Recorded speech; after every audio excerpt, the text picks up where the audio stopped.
Welcome back. Today, I'm going to be making a mini knob. The reason You're already a mini knob. Yeah, 5 seconds into the video and I'm already getting the abuse. Now, the reason for it is I have very kindly been included in the Toolroom Takeover of 2025, where 10 machinists of YouTube are all making little gift for each other. Well, hang on. Why have they invited you then? I asked myself the very same question. We very clearly describe amateur machinist. I don't think machinist actually works for me, but they very kindly included me, and I am going to be making a gift for NBR Works, who has a phenomenal YouTube channel you should check out. He has been restoring a 60s Mini Cooper, and so it seemed like making a mini gear knob would be the perfect project for me. Oh, I get it now. For the shifting. Yeah. Chum, chum, chum, chum. We need some material. Fortunately, in our delightfully organized stores, I have some bits of awesome Damascus.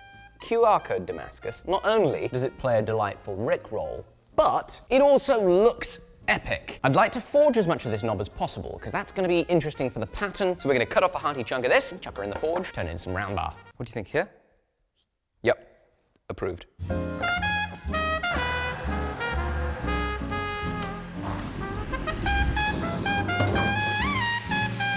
Jamie, wrong rod. That's too small. No, you don't have welding goggles on. Yeah, I have. No, stop it. You put the wrong handle on, Jamie. It's plenty big enough. Don't need that. Overcompensating. Look at that.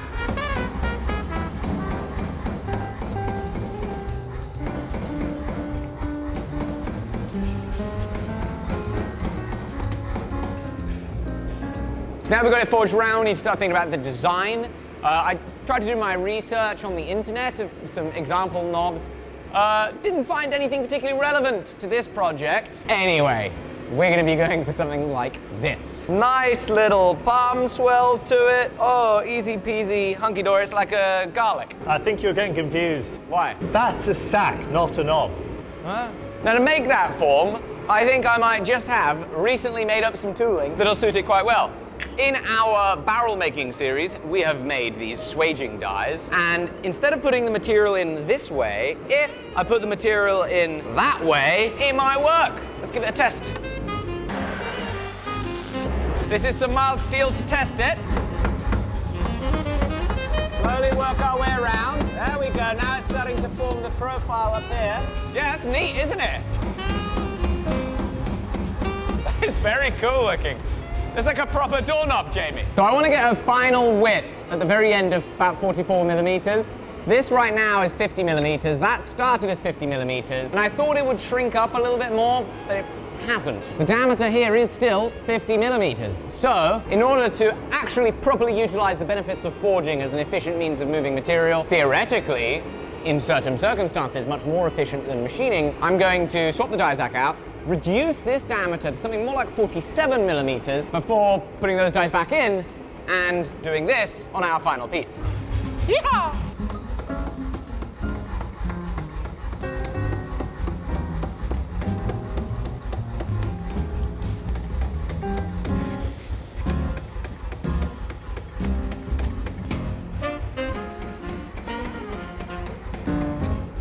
It's only gone and grown. It's now 49 millimeters wide. Looks like an onion. I'd say more like a pomegranate.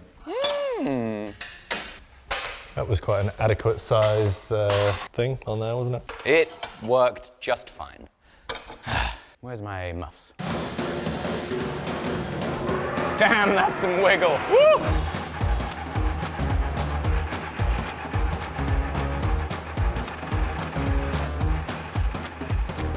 I decided I wanted a proper drawing, and even better, to be able to touch and feel it in the hand. So I used the old 3D printer, and by old I mean basically brand new.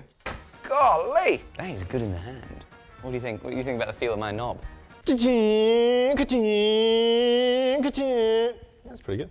Thank you. Printed out my engineering drawing, of course, with that and this. Off, we are going to be off to the races. This obviously needs a threaded hole in the back end here, and it needs to be 5/16 18. So 5/16 UNC, I think. In order to do that, I'm not gonna be able to drill from this way, we're gonna have to flip it over. It's a little bit of a work holding situation, but while I figure that out, I have a task for you, please, Jamie. From my job lot of a Facebook marketplace, I have hundreds of taps. Please, can you try and find a 5/16 18? 5/16 18. This is 5/18 26. What did you say you want? 5/18 what? 5/16 18. Oh, 5/16 24. Oh, you're getting closer. I've got it! No, you've already got it? Yep.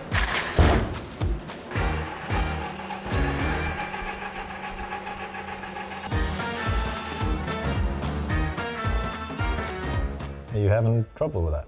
Yeah, I'm having lots of trouble. What are you trying to do? Trying to tap it. I think the tap's dull. No, I think I might know what the issue is. What's that? It might not be a tap, that could be a faucet. This is an Amazon tap. Sorry, Jamie, I made you look through those drawers technically for nothing, because I did have an Amazon delivery on the way. But anyway, the Amazon delivery arrived. I'm now using an Amazon tap. It cost me like £3, which means there's a very real possibility we break the tap inside here, but it's sharper than the old one that we had. I find it really interesting how not only are those used for making threads, but they also make dancing shoes with them. It's just bizarre. None of that made any sense. The tap dancing shoes. No, it just doesn't go, Jamie. Try again. Well, that's how they make them click, don't they? They put taps in the bottom of the shoes. Right, now what then? Keep turning.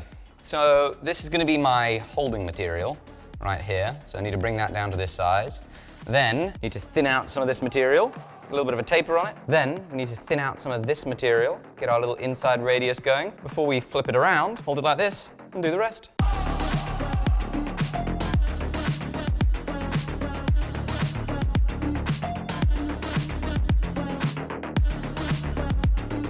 Rightio, now time to do my least favorite thing in the entire whole world.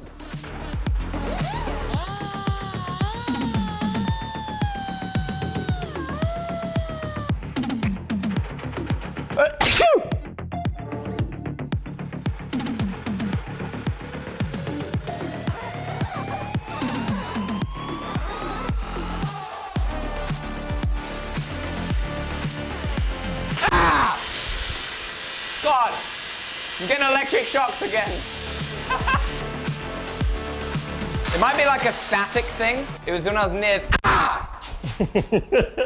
Touch it, Jamie. Go touch it. Yeah, right.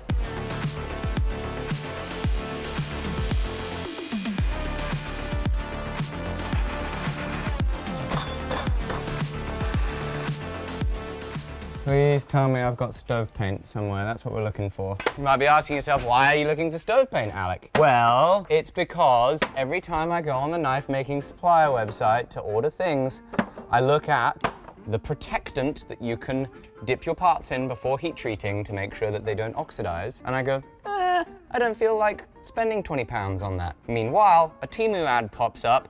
I end up spending 80 quid today. So, yeah, because I'm a silly Billy. You don't see any stove paint? In that case, I'm going to go buy some stove paint, and then, first thing in the morning, what we're gonna do, Jamie, after I've spray painted this at home, is we're gonna put it into the kiln, heat it up, and we're gonna harden it so that we can get the best finish possible on the Damascus. It requires hardening. But stay bloomin' well tuned, folks, because I want to use our new fiber laser to engrave in the gear shifting pattern. And then I want to put gold inlay in it. Now this tool room takeover thing is... Why are you so freakishly tall now? Oh, we sat on a ladder. Unfortunately, I didn't grow.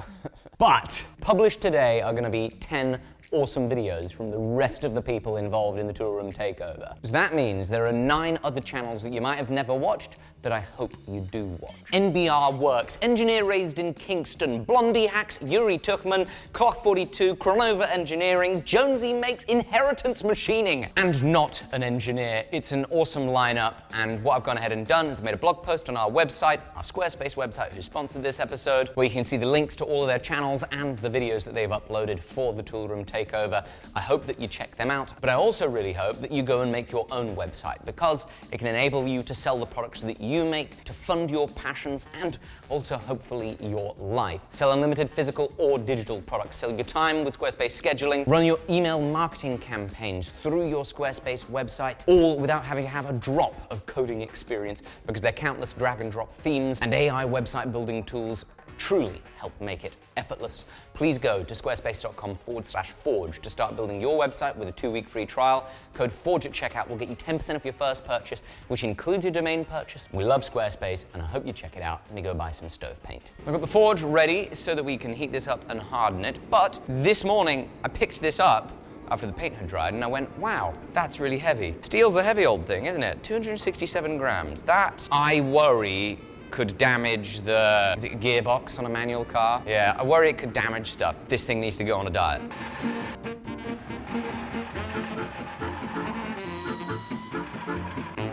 Much better, 170 grams. Once that comes off, it's gonna be well over 100 grams reduced.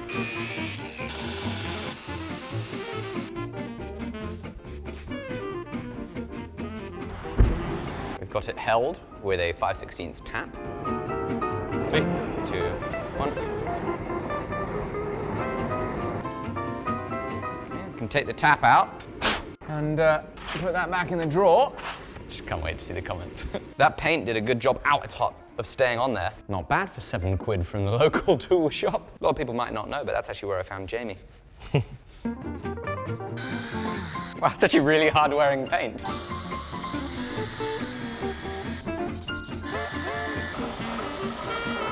Jamie, I don't think I've ever made anything so shiny. Look at that. What I'd really like to try is heat bluing. Do you remember when we saw Darrington at Wesley Richards heat bluing some screws and a trigger component? This piece needs to be tempered since it's now hard and incredibly brittle. Why not see what happens if we try and do a gentle heat blue? What happens? Can we see any Damascus? I don't have the nice kind of Bunsen burner copper shaving setup that they have. So instead, we'll just take it nice and slow.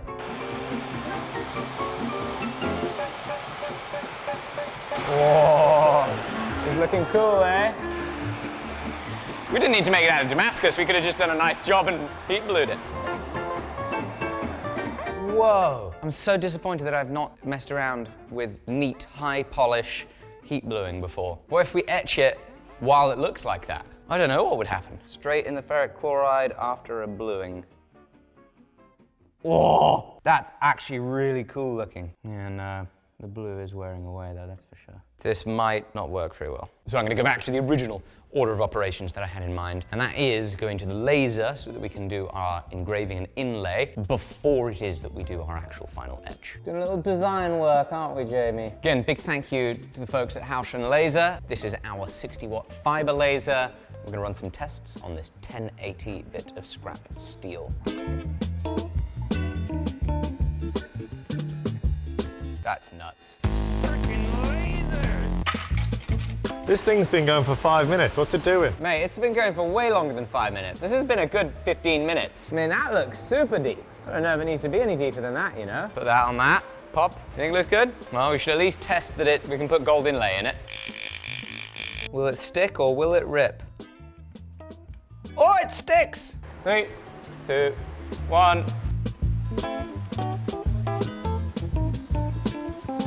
Just finishing up with a couple of cleaning passes. Also, I don't know if I've mentioned yet, but a thank you on the laser note is owed to Corin, Nyrock Tools Corin, who made my fabulous scribes. Thank you, Corin, for the tips and tricks on the laser. Very nerve-wracking trying to get that centered by eye, but I think we're good. Just gonna hit it with the sandpaper really fast, or even better, a stone. Jamie, we wouldn't even need to put gold in it, and it would look awesome. The laser arrived when we were making the titanium Damascus axe, and I don't think it made it into the video, but I experimented with this technique. I'm so excited to try this technique on an actual project. Usually, doing gold inlay requires really skillful engraving, and there's no skilled engravers around. So with the help of the laser... I'm here. Oh, sorry, Jamie. I'm literally holding the camera. Have we never told everybody? Well, that I'm a master engraver. Yes, that you're a master engraver. Typically, when doing the engraved inlay, you need to raise the surface or make undercuts.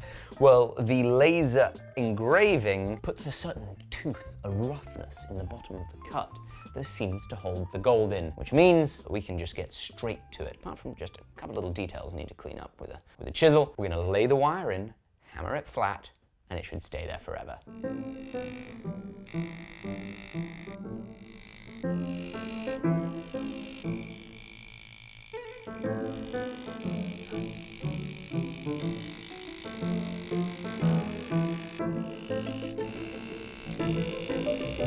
Woo-wee.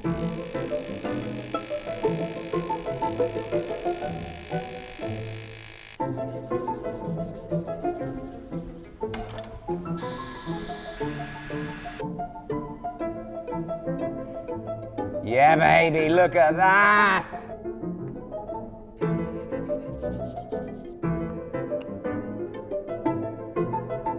Oh yeah, that is beautiful. And that's a mean cup of coffee. Bit strong.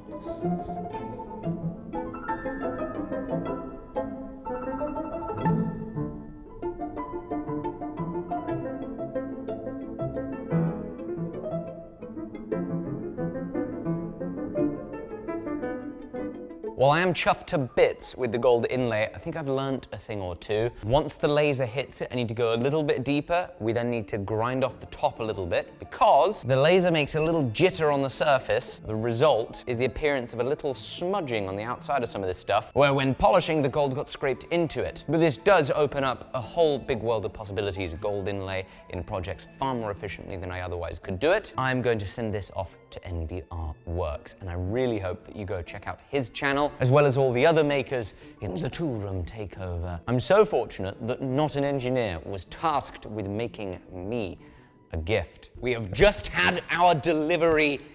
Where do you think this has come from, Jamie? DVD? No. FedEx? No, the hint, here's a hint for you. Oh, the land down under. Yeah, it comes from Australia. You see what's on there, Jamie? Oh, yes. What is this? What is this? I have no idea what I'm looking at. Look at how beautifully these bolts are installed. This is outstanding. I don't know how he's done that, but that is gorgeously printed on there. This isn't even the gift, this is just the box that it comes in. I'm not sure. What? That is ridiculous. How much time did you spend on this? I don't know what it is yet. Oh. Alec, on the off chance you run out of great video ideas, try this. Cheers, Not an Engineer. Wow, it's a video idea machine. No! That's awesome! I'm completely speechless. This is gorgeous. He's so kindly put my touch mark on there. This is the Oracle. You're absolutely right, Jamie. It's got to be a video idea generator.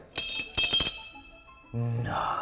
Spin the handle. Another try. Polonium 210 umbrella. Shockingly effective mystery metal boomerang.